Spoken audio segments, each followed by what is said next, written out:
Hey, what's going guys? Hanzo V here. Today we are back in the spirit of bro to talk about more V decks, and this time we actually got an English deck. So all you bro people can be like, oh yeah, he is actually playing in bro. Today we'll be talking about Hanzo, but of course I can't afford Hanzo. I can't afford it. Nubatama. So today we have Narmi here. Hi guys, I'm here to introduce to you Hanzo. So the thing about Hanzo is a deck that's existed for very long, from the end of V around there, from the Shinemon era, and then after that it got cross-right in the sense of Tasogare. Till now, and it hasn't got much support since. It did get a Fugan support, but other than that, it really only just gave us some shiny wood and a few extra tools, which is nice.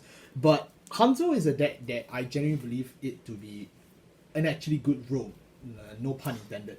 A lot of the V decks that we've been covering this month as part of our season preparing for Bro has all been relatively more niche and fun V decks, but Hanzo is the deck I feel with actual competitive viability.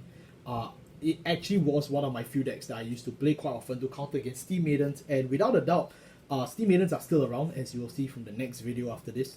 But I thought I might as well just cover this one, since this is a deck I actually have hopes for that if, say, a good player like Zero to Pass decided to play in this tournament, he would have a good chance of it.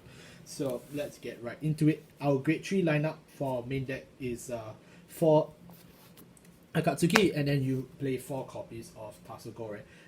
It's relatively straightforward in terms of deck building. I don't really have to explain much. It's more of the actual skills and what it does and the interactions that make Hanzo the deck that it is. Alright, so to start off with, let me explain to you what Akatsuki Hanzo does. Alright, so Akatsuki Hanzo's has just one massive effect, and that is Act.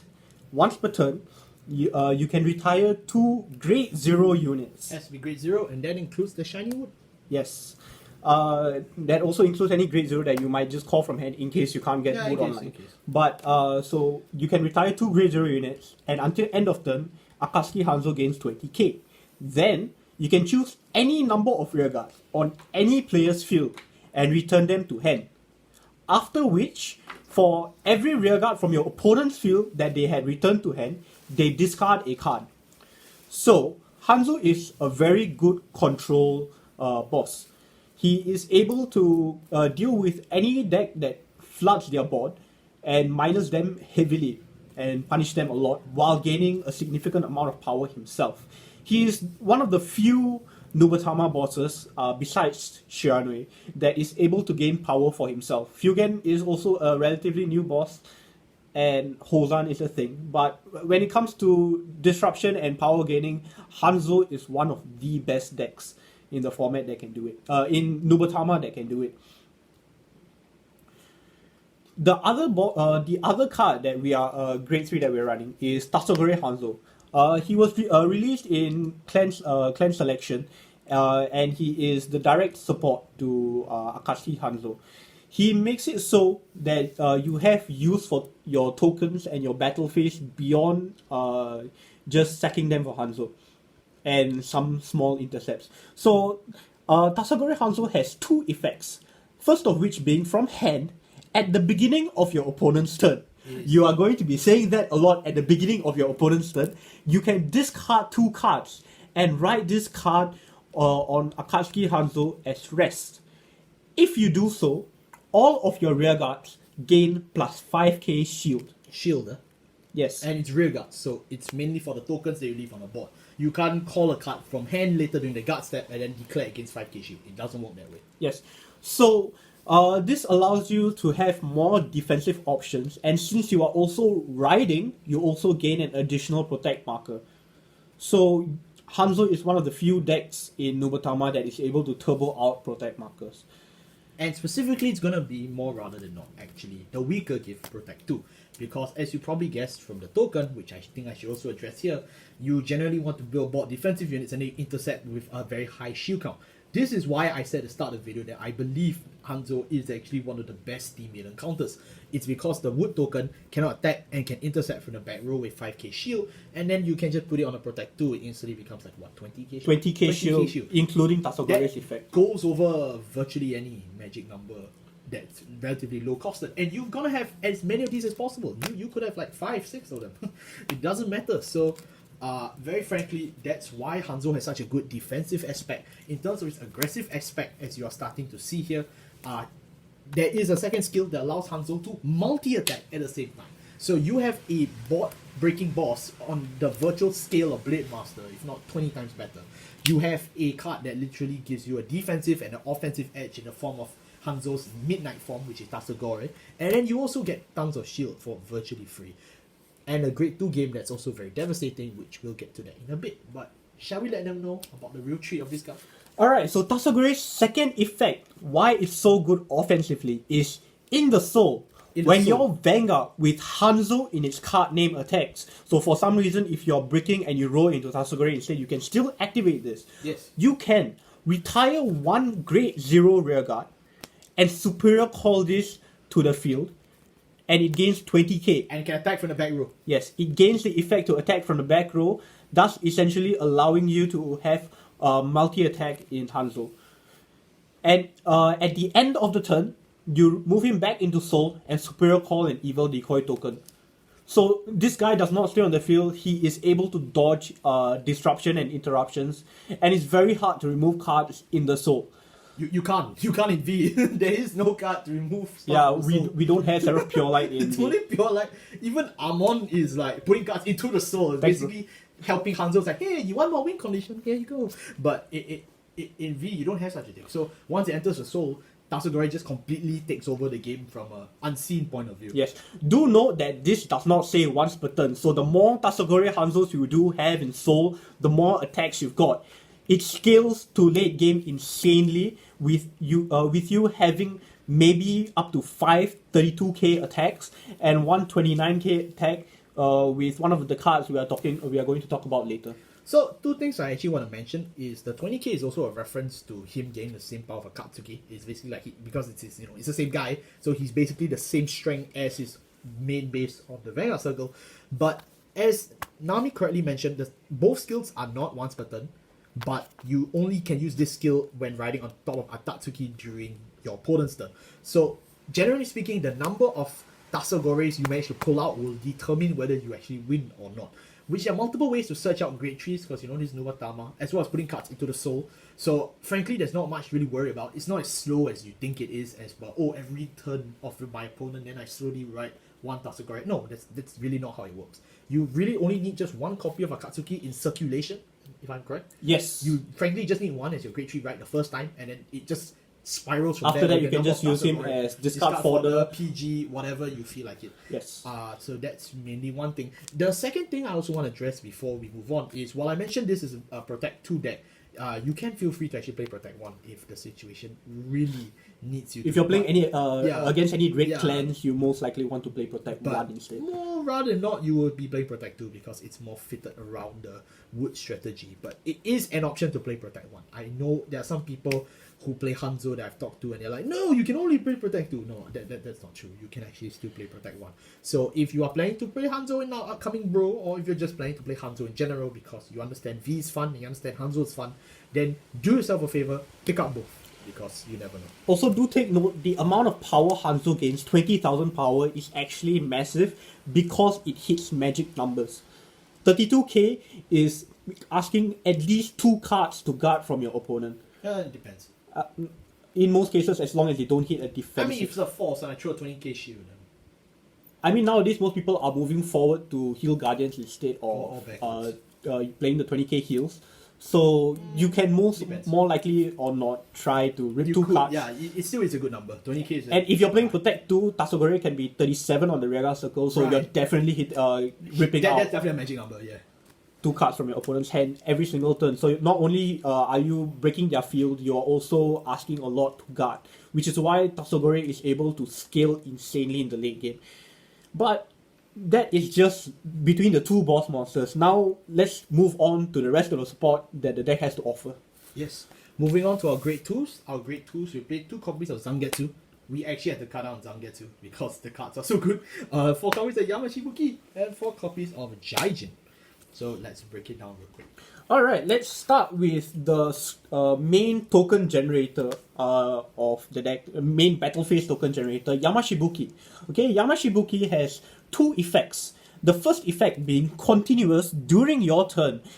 He gains 5k for each of your You want to read it? grade 0 units. Yes, I was just checking if it was grade 0 token. So for every one of your grade 0 units, Including Yamashita gets 5k. including your rear guards, their triggers. Yes. So ideally, Yamashibuki on his own, he can hit 29k because you'll have him on the board and 4 tokens. Or if you're on Protect 2 and Yamashibuki is there, 34k. So this is also the biggest attacker you're going to have outside of your Hanzo combo. His other effect is auto. When he attacks, you can counterblast 1 to bounce a unit back to your hand and call 2 tokens to your rearguard circle. This is a Vanguard and rearguard circle, by the way. The continuous effect is only rearguard, so you want him on your rearguard circle as much as possible. But for the bounce effect, you're able to call 2 tokens, and you're also able to power up Yamashibuki if he is on rearguard circle. If he's on Vanguard Circle, you want to buff up your early game so that you don't die so easily. It's also an option because some decks, they do like to poke and rush, i.e. most Axel decks. So if you want to be more careful and more defensive, you can call 2 tokens out in the early game. But playing 1 counterblast early game might sound a bit difficult, but that is why we play 4 copies of Jaijin. So Jaijin's effect is very simple. When his effect is when he attacks, if you have called 2 or more grade 0s that turn, he gains 5k. Yes. Then at the end of battle, you can move him into Soul to countercharge 1. Jaijin is our main source of resource. He is our in-archetype resource generator, and he is very good at doing that. If you're planning to use Yamashibuki early game, you are very easily able to recuperate the cost of Yamashibuki using Jaijin.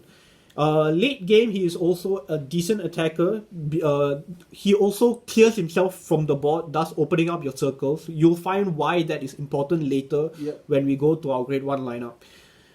Other than that, Jaijin is just a fantastic card all around. You can choose not to use the countercharge effect. He will automatically gain the 5k because the countercharge effect is a cost, so you can choose not to use it. So in case you need more intercepts for your defense later on, you can just keep him on field. And last but not least, we play 2 copies of Evil Stealth Dragon Zangetsu. So Zangetsu, he has been with the Hanzo wave of support since the start, ever since Hanzo has been released in DBTO 7. Yeah. VBTO 7. Yeah, VBTO 7. Yes. So Zangetsu has 2 effects. The first effect is Vanguard Rearguard Circle. You can counterblast 1 to call an evil decoy token, and then all of your tokens gain boost and plus 5k. This is not a once per turn. You can use it as many times as you want, as long as you have the counterblast available. And for each time you use this effect, your tokens just gain more. The existing tokens gain more power, and you're also generating more tokens. And this gives your tokens boost because, as you can see, your tokens do not naturally have boost. They have intercept instead. And they're also at 0 power, so this is the only way you can get them to have power. His other ability is when he is attacked, when he's on rearguard circle, you can return him to hand and redirect the entire attack to 1 token. Yes. So let's say for some reason you're playing against Vermilion, and they're attacking your entire front row, you redirect the entire attack to 1 token, bounce this guy to your hand, the whole thing fails. And the whole attack just kind of fails. Guys, we told you Naru's a dead clan, don't be surprised. We told you, we warned you. You don't really get to use the second effect too often because not many people really do want to attack into it. Plus, people can read. Yeah. So it depends. In bro, they can't really read because it's very hard to see things through the camera. I guess so. Yeah. I mean, they can always ask what the effect is. So yeah, but Zangetsu's here in case you need main phase token generation to activate Hanzo's effect to bounce things back to your hand during the main phase. There's 1 card in the grade 1 lineup later that you are going to have the main phase bounce. So it's better in that regard. But We have cut down Zangetsu because Counterblast can be a heavy cost, especially since you're only calling one token for one Counterblast. When so many other cards in the deck can create 2 tokens for one Counterblast, one Soul Blast, or just retiring the card itself. So there's a bunch of free ways to generate tokens, and Zangetsu isn't the most efficient, but he's there in the do or die cases. Yep. If you feel like Zangetsu doesn't fit you, the Fugen support also exists, but I just feel like Zangetsu is more versatile since you're able to use it multiple times. Meanwhile, the Fugen support is just an on-place. Where you're creating only one token. So this is a personal preference, but you can still use the Fugen support. There's no knocking that. Yep. It's so fun to see a deck that we haven't talked about in 3 years now coming back to it in a totally different light with new cards. Our grade 1 lineup, we have 4 copies of Unen, 3 copies of Katari Gitsune, 4 copies of Kage Sarashi, and of course 4 copies of Gyokusen, who is new to the EN format. Alright, let's start off with our newest card, Gyokusen. He was initially a PR print. And in Japanese. Very difficult to get your hands on, but very essential for the Hanzo deck. He was reprinted during the Fugen set, and he has just made Hanzo significantly better. Really much better. Yes. So, Gyokusen has 2 effects. The first effect is from the drop zone. When your grade 3 Vanguard is placed, you can counterblast 1 and return and choose this card and return it to your hand from the drop zone. Yes. Then you can choose a grade 3 from your soul to return it to your hand and bind this card. Okay. So this card is really good in Hanzo because you are able to just get this guy back as soon as you use your Tasogare's effect. As you saw earlier, Tasogare requires to discard 2. You discard this guy, you discard 2 of this guy, then place your Tasogare. The timing then activates because this guy's already in drop zone. You can counterblast 2, get 2 back, you basically discarded nothing. It's very good to recuperate the losses of Tasogare Hanzo, which was one of the few weaknesses the deck had previously. Back in 2020. Yes, but now Gyokusen just fixes so many issues. His other effect is quite a generic effect. Yes. The effect is when this unit is returned to your hand, you can Soul Blast 1 and call 2 tokens. Now, when you mean return, there's only really few means you can do it. You can either use it through, Akatsuki, or you're talking about Yamashibuki. That's really the main 2 ways that you actually return in this deck, am I correct? Yes, but both ways are just an exceedingly good way for you to return these cards to your hand. Yes. Because if you're using Akatsuki Hanzo's ability, you're retiring 2 tokens. Yes. You're using this guy, you're refunding your 2 tokens. And it goes perfectly into Tasogare. Yes. If you're using Yamashibuki during the battle phase, if only Yamashibuki and this card is on your field, for a Counterblast 1 and a Soul Blast 1, you have suddenly generated 4 tokens, putting Yamashibuki at max power when it attacks. Which is 29. Yes. So this card very easily combos off with the entire Hanzo build. So there's a reason why this card is so integral to the Hanzo build. So if you haven't picked it up, you know what to do. Yes. Moving on. We are playing 4 copies of Evil Stealth Dragon. Kage Sarashi. Yes, Kage Sarashi. So Kage Sarashi, he has one very important effect for Hanzo. It is retire this unit and call 2 evil decoy tokens. This is a generic effect, just to call 2 evil decoy tokens. But if your Vanguard has Hanzo in its card name, you can search your deck for any Hanzo. You can search your deck for any Hanzo, granted you put a card from your hand into your soul. This card allows you to turbo your Tasogare Hanzo. And which is why this card has been amazing. He came out in the same set as Tasogare Hanzo. So you are able to reach the critical mass of Tasogare Hanzo in Soul that much faster. He also sets up the 2 evil decoy tokens for you to use your Akatsuki Hanzo. So in one card, you are setting up multiple plays, and which is why you want to play 4 of this card. You can't really recur him back from the drop zone like Gyokusen, but that's perfectly fine. Which is why we are playing multiple copies of this card. We want to see it as often as possible, and it's not as possible. as much as possible, but we can't really search it out. So playing 4 is very important for Hanzo. It's really the only way to slide Tasogare into the soul. So keep that in mind. Except we are also playing what I consider to be the best grade 1 in Nubatama right now. I still disagree, but alright. Stealth Dragon Unen. Okay. Okay. He has 2 very amazing effects. Okay. His first effect is when rolled upon, you can Soul Blast 1 and reveal a grade 3 from your hand, a grade 3 normal unit from your hand. So either Akatsuki Hanzo or Tasogare Hanzo. In this case. Yes. And you can search any grade 3 from your deck to your hand. With a different name. And add it to your hand.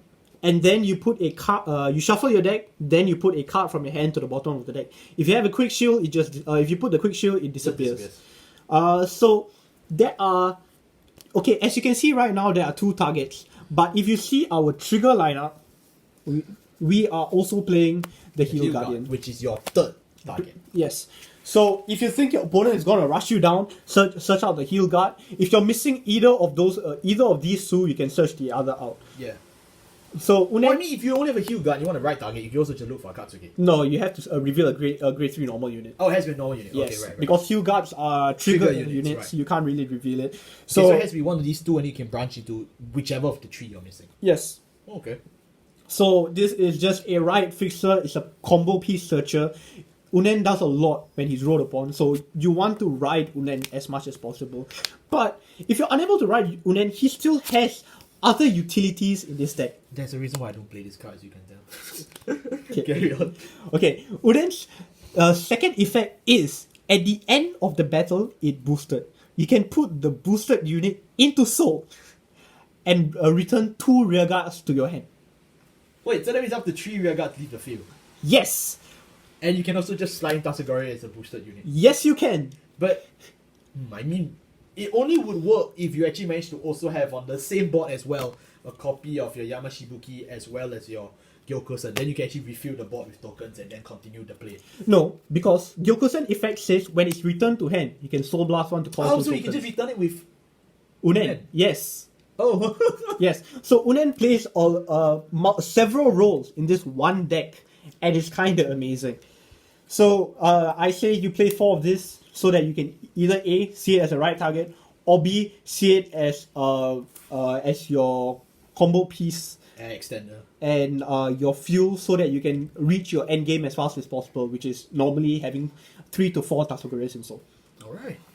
Last but not least, 3 copies of Katori Kitsune. It's just your generic grade 3 searcher. Yes. And it's a plus 5k condition, just with a token, which evil decoy tokens count, so it's perfectly fine.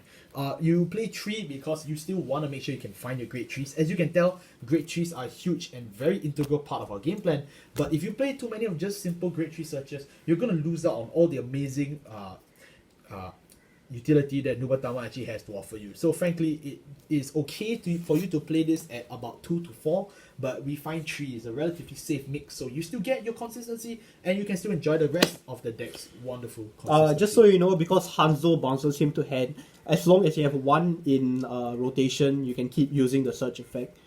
Yep, it's on one place. Yep. And now for our trigger grade 0/trigger lineup, we play 1 Stealth Dragon Makatsuwin. It's your typical V starter. So far we haven't had any other kind of V starter. So just play this.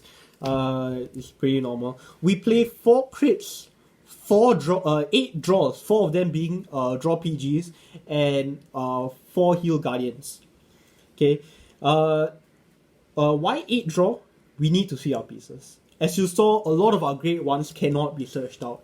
So you want to see your pieces as much as possible. Also, we play 8 draws because sometimes you want to use the normal draws as fodder for your Hanzo effects. They are counted as grade 0s that you can retire, and so they are significantly better to use compared to crits. Because just dropping 15k shield for. Yeah, you're going to you might as well just generate a 15k intercept instead of, just cutting a 15k shield. Yeah. So it is significantly better to just play the 8 draw. You're making a lot of attacks So you want to cut down on the crits. You want to focus more on the multi attacks and getting the combo and value out. Crits are still important so that your opponent just doesn't no guard and you have nothing to strike back with. But draws are significantly more important in a Hanzo build, in my opinion. And then we play 4 heal guardians because sometimes you're going to be rushed down. Your opponent's first grade 3 turns can be so insane nowadays, so sometimes you just need the extra line of defense. Your tokens are 5k interceptors early game, so sometimes you just want to set yourself as a 19k base. The heal guards really are just to cover the gap of Hanzo's greatest points, which is its infinitely powerful endgame. In the early game, you virtually do very little besides your Yamashibuki extending plays, which is nice on your turn, but then on your opponent's turn, you are sitting duck. So you also want to make sure you don't get rushed too early, because you do want to only have a bit of counterblast in the early game. So having a heal guard does work, especially when we just mentioned the interaction with Unen, and you also play stuff like Katari Kitsune, which makes it very clear that you can afford to play a defensive grade 3 card like the heal guard. So all in all, it just makes perfect sense for you to play. If you don't have it, please pick up a reprint, because especially for Hanzo wise, you definitely do want it. If you're playing another deck in Nubatama that you feel doesn't really need it, it's fine. There are stuff like that, but I would feel that especially for Hanzo, because it plays a lot into the grade 3 deck identity, because its 2 grade 3s are very important, you do want to make use of the good utility that Nubatama has, especially for grade 3s. It feels like Bastion at this point. Yeah. Though if you do have a very hard time finding the grade 3 heal guardians, you can still play grade 0 heals, because you can still use them for their great utility. Because they're still grade 0s, you can still sack them off, you can still use them for effects. So that's perfectly fine, but in this build, grade 3 heal guardians are slightly more important. But it's not the end of the world if you don't have them. Alright, and that wraps up our Hanzo deck profile. A lot of things to talk about. It's been 3 years since we sat down to do a Hanzo video, so a lot of things has changed, but yet not a lot of things have changed. At its core, Hanzo stays exactly the same. The Tasogare support is still as powerful as ever to carry the deck, with a few new tools from both the V collections as well as cards from Japan that finally been imported to EN for you EN players to play. I still feel that Hanzo can do well this upcoming bro. I look forward. If it is piloted well, yes, it can do well. I feel yes, because Hanzo is not a deck anybody can pick up. But I feel if you take the time to learn the interactions, if you take the time to practice with this deck, you still have time. As of this video's upload, you still have a few days before, bro. So yes, I hope that whoever's inspired to actually play this deck, please do, because I really love losing to this deck. Unfortunately, Kokugirasu got banned, so this deck's highest ceiling play is not available to it anymore, which is to make them discard 5 on top of making them lose their entire field. Oh, come on. But that's just a combo that's available to Hanzo only if Kokugirasu is available. Unfortunately, it's banned. But it's okay. Hanzo will still do pretty well. Yes, this is the most consistent build of Hanzo there is. You are able to get off your win condition as fast, pretty stably and relatively frequently, so you don't have to worry about you breaking. Thank you all so much for watching. I'll see you all next time. Goodbye.